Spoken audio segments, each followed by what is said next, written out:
नमस्कार दोस्तों, मैं हूँ राज शर्मा और आप देख रहे हैं हाईवे नाइट। तो चलें दोस्तों, आज की कहानी की सफ़र पर। दोस्तों मैं आज आपको लेकर चलता हूँ बिहार मुजफ्फरपुर डिस्ट्रिक्ट। 1999 की ये घटना है। ये घटना जो मुझे भेजे हैं उनका नाम है अरविंद। अरविंद बताते हैं कि वो घटना मेरी आंखों के सामने आज भी वैसी नज़र आता है, जबकि इस बात को काफ़ी साल हो गए।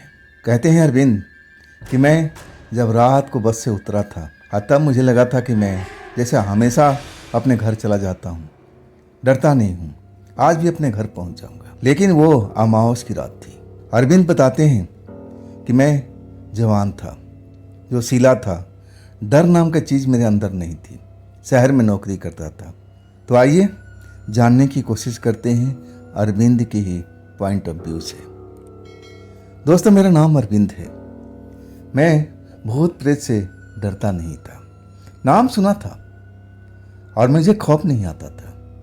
मैं तो बस ऐसे ही लेता था इनको। बड़े आसान शब्दों में कहूँ तो मैं इन पर विश्वास करता ही नहीं था। लेकिन जो हमारे गांव के एरिया था, जो हमारे गांव के रोड थे, उसके कुछ हिस्सा लोग बताते थे कि ठीक नहीं है। वहाँ पर आए दिन कोई ना कोई ऐसा दुर्घटना हो जाता है रात के टाइम में। कभी कोई गाड़ी पलट जाती है, कभी ट्रक पलट जाता है, कोई जान गंवा देता है और कोई इंसान जो भाग्यशाली होता है बच भी जाता है। उनसे पूछा जाता था कि आखिर आप ट्रक कैसे पलटा, आपकी गाड़ी कैसे पलटी। वो कहते थे कि बस हम तो अपना स्पीड में जा रहे थे, अचानक हमारे सामने में कुछ ऐसा चीज़ आ गया और उसको बचाने में हम नियंत्रण खो बैठे। वो चीज़ जो नाम लेते थे ना, मैं तो यकीन नहीं करता था। मुझे तो लगता था कि अरे छोड़ो ना, ये भूत प्रेत नहीं होते। उन लोगों का कहना था कि उस रोड पर भूत प्रेत आम इंसान की तरह चलते हुए नजर आते थे। उनको कोई देख के पहचान नहीं सकता था कि वो भूत हैं या इंसान हैं। और जो ट्रक ड्राइवर, गाड़ी का ड्राइवर, जो भी बीच में अब वो सड़क पर स्पीड में ट्रक चला रहे हों, अचानक उनके सामने कोई औरत आ जाए, कोई बच्चा आ जाए, कोई जवान आ जाए, कोई बूढ़ा आ जाए, तो ब्रेक लगाए ही तेज़ स्पीड में, और वो फिर खामियाजा भुगतता था एक्सीडेंट करा करके। और उसके बाद वो लोग दिखाई भी नहीं देते थे कि कहाँ गए। उनका मकसद होता था सिर्फ एक्सीडेंट कराना, जान लेना। अगर वो इंसान भाग्यशाली हो तो बच जाता था, बताने के लिए कि इस जगह पर ऐसा हमने देखा है। लेकिन ऐसे भी कुछ लोग वहाँ पर थे जो इन बातों को मानते नहीं थे। वो कहते थे कि ये लोग नींद में होंगे, नींद आ जाती है रात को और ये एक्सीडेंट कर देते हैं, खाम खा अब भूत प्रेत का नाम लेते हैं। मैं भी उन्हीं लोगों में से एक था। मैं भी इन घटनाओं पर कभी यकीन नहीं करता था। मैं शहर में नौकरी करता था। महीना 2 महीना में एक आध बार अपने गांव जरूर आता था। हर बार थोड़ा वक्त से पहुंच जाता था, लेकिन इस बार जो आया ना तो थोड़ा लेट हो चुका था। जब मैं बस से उतरा ना तो 10:30 बज चुका था। और वहाँ पर अब ऐसा कोई साधन नहीं था कि रात को मिले घर जाने के लिए, गांव जाने के लिए। तो 2 किलोमीटर का जो फासला था मुझे पैदल ही तय करना था। मैं नौजवान था, जोशीला था। डर नाम की चीज़ मेरे अंदर थी नहीं और मेरे पास में कुछ ज़्यादा सामान भी नहीं था। जब मैं शहर से चला था ना, अब अपना खाने पीने कुछ सामान लिया था कि चलो बस में भूख लगेगी तो कुछ खा लूँगा, लेकिन मन ही नहीं किया। बस में बैठते मुझे नींद आ गई। और इसके बाद जब कंडक्टर आवाज़ लगाया तब मेरी आँख खुलती है। और तब तक हमारा गांव का जो नज़दीक सबसे बस स्टॉप था वो निकल चुका था। दूसरा बस स्टॉप दूसरे गांव के आ चुका था। वहाँ पर जाके मैं उतरता हूँ। कंडक्टर से बोलता हूँ कि भाई बताया भी था कि देखो मुझे यहाँ उतार देना। कंडक्टर कहता है मैं आवाज़ तो लगाया था, जब कोई नहीं आएगा तो मैं क्या करूं। मेरी गलती थी और मैं मानता हूं इसको।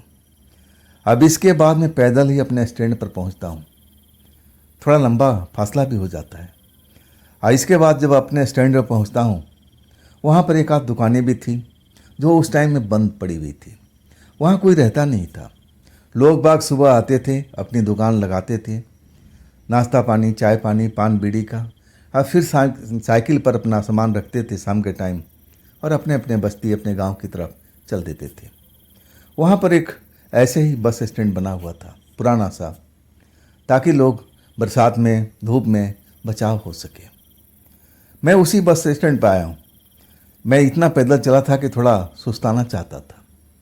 मेरा बैग में था, वजन था, मिठाइयाँ थी और कुछ सामान था और उसमें भी वजन था। इसी वजह से मैं सुस्ताना चाह रहा था कि चलो 2 मिनट बैठ जाते हैं यहाँ पर, अब फिर चल पड़ेंगे। उसी बस स्टैंड पर आकर के मैं रुक जाता हूँ, बोतल खोलता हूँ, उसमें पानी निकालता हूँ और पानी पीता हूँ। सिगरेट सुलगाता हूँ और उसका कस लगाता हूँ। मैं सोचता हूँ कि बस सिगरेट ख़त्म हो जाए तो मैं अपने घर के लिए चल पड़ूँगा। सिगरेट मेरा आखिरी कस लेता हूँ, सिगरेट को फेंकता हूँ। अतः मुझे आवाज़ सुनाई पड़ती है अपने ही पीछे, बाबू बाबू मैं भूखा हूँ, मैं भूखा हूँ, मुझे खाना दे दो। मैं पलट के देखता हूँ तो एक बूढ़ा इंसान, सफ़ेद बाल हैं उसके, सफ़ेद दाढ़ी है और फटे पुराने कपड़े में भिखारी की तरह दिख रहा है। मेरे पास में खाना था जो मैं शहर से लेकर आया था और उसकी दयनीय हालत देखता हूँ ना तो मुझे तरस आ जाता है। मुझे लगा कि ये खाना शायद इसी के भाग के लिए मैं खरीदा था। मैं अपने भाग पर विश्वास करता था। मैं मन ही मन सब हिसाब लगा लिया था कि ये इसके भाग का था, अतः ही मैं इस भोजन को किया नहीं। ज़रूर इसी का भाग्य है, मुझे इसको देना चाहिए। अपना बैग खोलता हूँ और जो बाबा थे उनसे कहता हूँ, बाबा आप इधर आ जाओ, आप पीछे नहीं आगे आ जाओ, साफ सी जगह पर बैठ जाओ, मैं आपके लिए भोजन देता हूँ, आराम से बैठो, खाना भी खाओ और पानी भी पियो, और तब मैं जाऊँगा। मैं थोड़ा ऐसे ही इंसान था, गरीब लोगों का मदद करता था, जो लाचार थे, बेबस थे, बूढ़े थे, मैं उनका मदद करता था, जो भी मेरा सामर्थ्य था उस टाइम में। मुझे अच्छा लगता था और वही मैं बड़ा आदर से उनको बुलाता हूँ कि बाबा आप आ जाइए, आगे आ जाइए, इधर बैठिए, ये साफ सी जगह है। और फिर मैं अपना बैग से खाने का पैकेट खोलता हूँ और बाबा को पकड़ाता हूँ कि बाबा ये भोजन कीजिए। पानी का बोतल देता हूँ, इसके बाद आराम से पानी पीजिएगा, मैं यहीं पर हूँ, आप आराम से खाइए। बाबा को जैसे विश्वास नहीं हो रहा है कि मैं भोजन मांगा हूँ, इंसान इतना आसानी से मुझे भोजन दे दिया। आश्चर्य भरी नज़र से मुझे घूरता रहता है। तब मैं बाबा को यकीन दिलाता हूँ कि हाँ बाबा, ये आप ही का भोजन है, कीजिए ना। वो भोजन महंगा था और स्वादिष्ट भी था। शायद बाबा को यकीन नहीं हो रहा था कि इतना महंगा कोई भोजन अब उनको कोई दे सकता है, इसलिए शायद मेरी तरफ आश्चर्य भरी निगाहों से देख रहे थे। तब मैं बाबा को बताता हूँ कि बाबा आप कीजिए आराम से भोजन, मैं हूँ यहीं पर, आप डरिए मत। बाबा तब जाके भोजन करना शुरू करते हैं। मैं देखता रहता हूँ और बीच बीच में सिगरेट मैं सुलगा लिया था और उसका कस भी लेता था, दूसरा सिगरेट। जब आप बाबा भोजन कर लिए ना, तब पानी पीते हैं। पानी पीने के बाद मैं उठ के खड़ा हो जाता हूँ, सिगरेट बुझाता हूँ और बाबा फिर कहते हैं कि बेटा एक सिगरेट दे दोगे। दयनीय हालात में थे, लेकिन शायद सिगरेट कभी पीते होंगे, शायद सिगरेट का ऐसा ही नशा होता है। मैं तो लगा कि नहीं, सिगरेट देना ठीक नहीं है। अब मैं सोचा कि चलो जब नाश्ता खाना भी खिला दिया, पानी भी दे दिया, एक सिगरेट देता हूँ, क्या फ़र्क पड़ेगा। सिगरेट देता हूँ, माचिस देता हूँ, माचिस मुझे लौटा देते हैं, कहते हैं नहीं नहीं मुझे इसकी ज़रूरत नहीं है। तब मैं बोलने लगे बाबा सिगरेट आखिर जलाओगे कैसे। और तब कहने लगे बाबा अभी मैं नहीं जलाऊँगा, इसको संभाल के रखूँगा, और जब मुझे इच्छा होगी तब मैं इसका आनंद लूँगा। तुम्हारा बहुत बहुत धन्यवाद। कौन से गांव के हो बेटे? मैं अपने गांव का नाम बताता हूँ। तब बाबा चौंक जाते हैं, कहते हैं कि बेटा अरे उधर तो रात के जाना खतरे से खाली नहीं है, जो मैं सुना हूँ। मैं बोला कि क्या सुने हो बाबा? तब बाबा कहते हैं कि देखो बेटा, उधर पिशाचों का घर है, पिशाच रोड पर घूमते रहते हैं, कई प्रेत आत्माएं जो खतरनाक होती हैं वो भी नजर आती हैं, बेटा आपको नुकसान पहुंचा देगी। मेरी बात मानो, यहाँ बैठ जाओ, सुबह तक इंतज़ार करो। मैं उस बाबा की बात सुनकर के हंसने लगा, कहने लगा कि बाबा मैं भूत प्रेत को मानता ही नहीं हूँ, मैं इन शक्तियों पर कभी विश्वास करता नहीं हूँ, आप डरिए मत, मैं अपने घर चला जाऊँगा, आप आराम कीजिए। भोजन कर लिए, मैं पानी पिला दिया, सिगरेट भी दे दिया, बस अब इसके बाद मैं अपना बैग उठाता हूँ और चलने लगता हूँ। तब बाबा फिर मुझे आवाज़ देते कि अरे बेटा रुको रुको, मेरी बात भी सुन लिया करो। मैं रुक जाता हूँ। बाबा फिर वही बात दोहराते हैं कि देखो बेटा, मैं जानता हूँ तुम नौजवान हो, जोशीले हो, साहसी हो, लेकिन बेटा ये आत्माएं बहुत शक्तिशाली होती है, तुम उनसे लड़ नहीं पाओगे। देखो आज अमावस की रात है और ये आत्माएं आज बलशाली हो जाती है। तुम उनके सामने तिनके के समान हो, तुम अपनी रक्षा नहीं कर पाओगे बेटा। तुम अच्छे घर के लगे हो, तुम्हारा बात व्यवहार अच्छा है, इसलिए मैं तुमको अब से समझा रहा हूँ। अब बाकी तुम्हारी मर्जी है, तुम जाना चाहो जा सकते हो, मेरी बात मानो तो तुम रुक भी सकते हो। सुबह 4 बजे निकल जाना। मैं बाबा अब फिर हंसने लगा और कहने लगा बाबा आप डरिए मत, ये रास्ता मेरे लिए कोई अनजान नहीं है। मैं इसी गांव में पैदा हुआ हूँ और तब से मैं आता जाता रहता हूँ। मुझे आज तक कोई भूत प्रेत दिखाई नहीं दिया। मैं मज़े से चला जाऊँगा, आप मेरी टेंशन मत कीजिए। अब फिर मैं रुकता नहीं, चलने लगता हूँ अपने गांव के रास्ते पर। कुछ आवाज़ मुझे पीछे सुनाई देती है ना, मेरे कान खड़े हो जाते हैं। पीछे मुड़ के देखता हूँ, आवाज़ तो महसूस होती है जैसे उस डगर पर, उस रास्ते पर कोई मेरे पीछे आ रहा है, लेकिन कोई दिखाई नहीं दे रहा। मुझे उस टाइम लगा कि मेरे कान बज रहे, मेरे दिमाग का वहम है। बाबा ने मेरे दिमाग में भर दिया है भूत प्रेत की बातें, और वही मेरे जहन ने अब पकड़ लिया है और वही मुझे डराना चाहता है। लेकिन मैं डरने वाला इंसान में नहीं था, मैं डरा भी नहीं।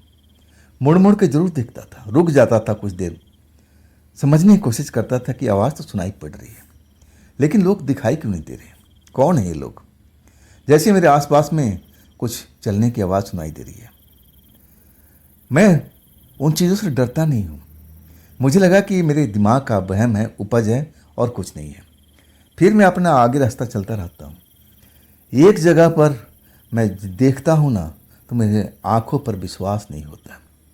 मैं देखता हूँ कि एक लंबा चौड़ा इंसान जैसा पहलवान सरीखा पगड़ी ओढ़ी बांधे अब बीच रास्ते में खड़ा है।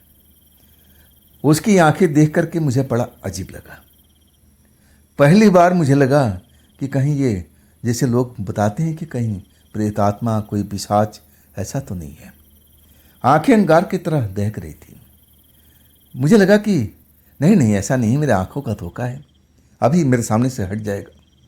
लेकिन जब नहीं हटा, रास्ते में रुकावट बन के खड़ा था, तब मुझे डर का एहसास हुआ।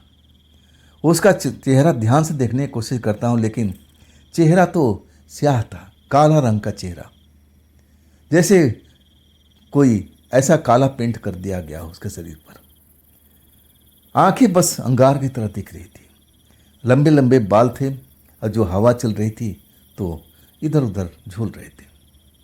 ना तो कुछ बोल रहा था, बस मेरा रास्ता रोक के खड़ा था। डरावनी आंखें थी। हाँ, मैं तो पहली नज़र में देखा और तभी मुझे संदेह हो गया कि कहीं ये पिशाच तो नहीं है जैसा लोग बताते हैं, जैसे ही बाबा ने कहा था। क्या वास्तव में भूत प्रेत होते हैं? सिहरन सी पूरे बदन में दौड़ गई थी। डर जो था ना, मुझे लगता नहीं था, लेकिन जब इस इंसान की आंखें देखता हूँ ना, तो एक बदन में सिहरन सी उठ जाती है। पूरा बदन जैसे कांप जाता है सेकंडों के लिए। अब मुझे लगता है कि आज तो बेटा फंस गया। तू भूत प्रेत को मानता नहीं था ना, अब देख ले, अब इससे निपट ले। मैं मन ही मन इतना घबरा जाता हूँ और कुछ सोच नहीं पाता हूँ। उस टाइम में मेरी जो सोचने की शक्ति थी ना, बिल्कुल समाप्त हो चुकी थी। डर व्याप्त हो गया था पूरे शरीर में, और वो लाल लाल आंखें बस अंगार की तरह मुझे दिखाई दे रही थी। अब वो मेरे आगे और आता जा रहा था, एक एक कदम धीरे धीरे, और उसका इरादा मैं भांप चुका था। जरूर वह मेरा नुकसान करना चाहता था। उसका इरादा शायद मुझे मारने का था। जैसे बाबा ने बताया था कि कुछ पिशाच हैं, आत्माएं हैं जो इस रोड पर मंडराती रहती हैं, और आज तो बेटा अमावस्या है, आज तो इनकी जो शक्ति है कुछ ज़्यादा ही बढ़ जाती है। मुझे बहुत घबराहट होती है, मैं चीखना चाहता हूँ, चिल्लाना चाहता हूँ, लेकिन आवाज़ गले में घुट जाती है। तभी एक एहसास होता है पीछे में, जैसे किसी ने मेरे को छुआ हो। मुझे लगा कि बस मेरा काम तमाम हो गया, मैं अब बच नहीं पाऊंगा। शायद पीछे भी प्रेतात्मा है। मैं प्रेतात्माओं के बीच में फंस चुका हूँ। और तभी मेरे कान में आवाज़ आती है, मैं हूँ तेरे पीछे, तू डर मत। मैं तुमसे बोला था ना, तू मेरी बात को नहीं माना। अदब देख तेरे पीछे आना पड़ा, सारा काम छोड़ करके। अब चल, यहाँ तक आ गया है तो तुझे आगे तक भी छोड़ देता हूँ। वो आवाज़ सुनता हूँ ना तो मैं सिहर जाता हूँ। ये आवाज़ तो उस वृद्ध बाबा का था जो मुझे बस स्टॉप पर मिले थे, जो भूखे थे, प्यासे थे, जो खाना मांग रहे थे, पानी मांग रहे थे। मैं उनको भोजन भी कराया था, पानी भी पिलाया था और चलते चलते सिगरेट भी दिया था। उसी बाबा का आवाज़ था। आवाज़ को मैं भूल ही नहीं पा रहा था। लेकिन खौफ ऐसा होता ना कि दिमाग काम नहीं करता है।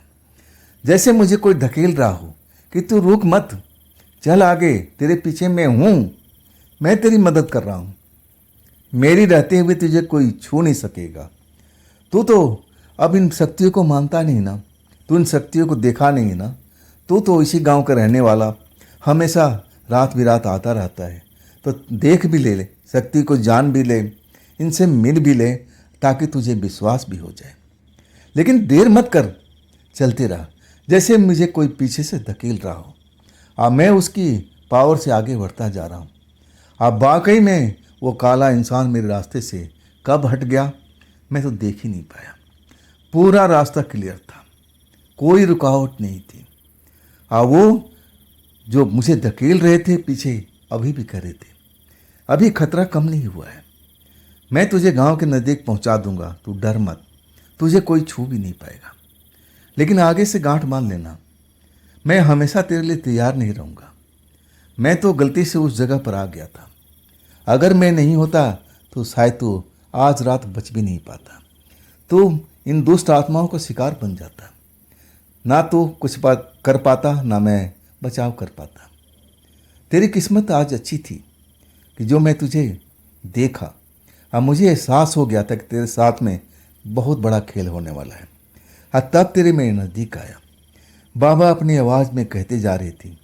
अब मेरे दिल की धड़कन बढ़ती जा रही थी। डर तो मैं पहले ही डर चुका था। मैं मुड़ मुड़ के देखता था कि बाबा मुझे नज़र आ जाए, लेकिन वो नज़र नहीं आ रहे थे। बस एक एहसास हो रहा था कि मुझे धकेलते हुए चल रहे हैं।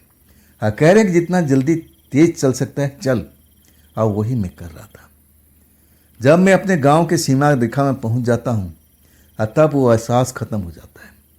ना कोई आवाज़ सुनाई पड़ता है, माहौल शांत हो जाता है। अब तो मैं गांव के बिल्कुल पास में खड़ा था, सीमा रेखा पर।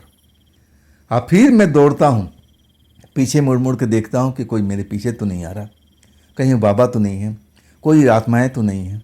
लेकिन जब कोई नज़र नहीं आता, जब कोई मुझे छूता नहीं है, एहसास नहीं होता, तब मैं अपने घर की तरफ भागता हूँ। घर के दरवाजे पर ज़ोर ज़ोर से दरवाज़ा खटखटाता हूँ। घर के लोग जाग जाते हैं, सोए हुए लोग, और आश्चर्य में पड़ देते हैं कि बेटा आज तो काफ़ी लेट हो गया, तो इतना लेट कैसे हो गया। और तब मैं कहता हूँ कि अंदर तो आने दो। अब पूरी दास्तां अपने घर के परिवार को सुनाता हूँ।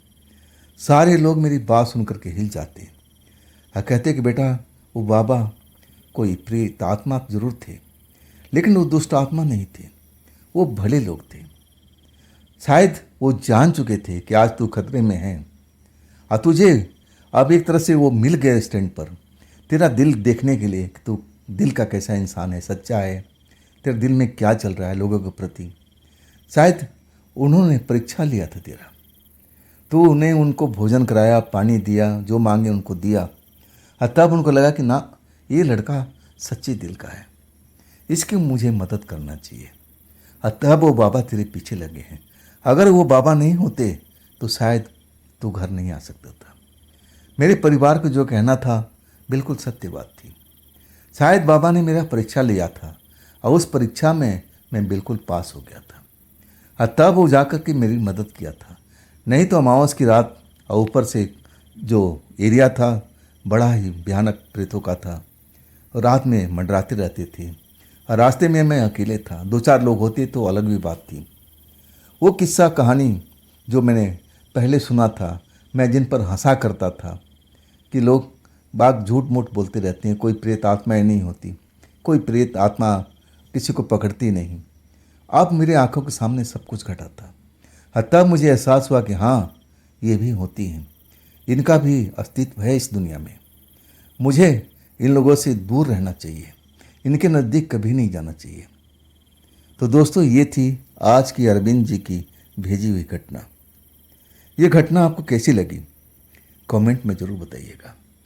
अगर आपके पास भी ऐसी कोई घटना है जो आप मुझे बताना चाहते हो तो आप मुझे इंस्टाग्राम, मेरे व्हाट्सएप नंबर, मेरी मेल आईडी पर अपनी घटना को आप मुझे शेयर कर सकते हो। हाँ दोस्तों, ये भी चैनल आप ही का है तो इसको भी अपना प्यार दीजिए ना, लाइक कीजिए ना, सब्सक्राइब कीजिए, अपने दोस्तों को शेयर ज़रूर कीजिएगा। अब फिर हम मिलते हैं ना कल की रात इसी चैनल पर, इसी टाइम पर। आप लोग अपना ख्याल रखिएगा। नमस्कार।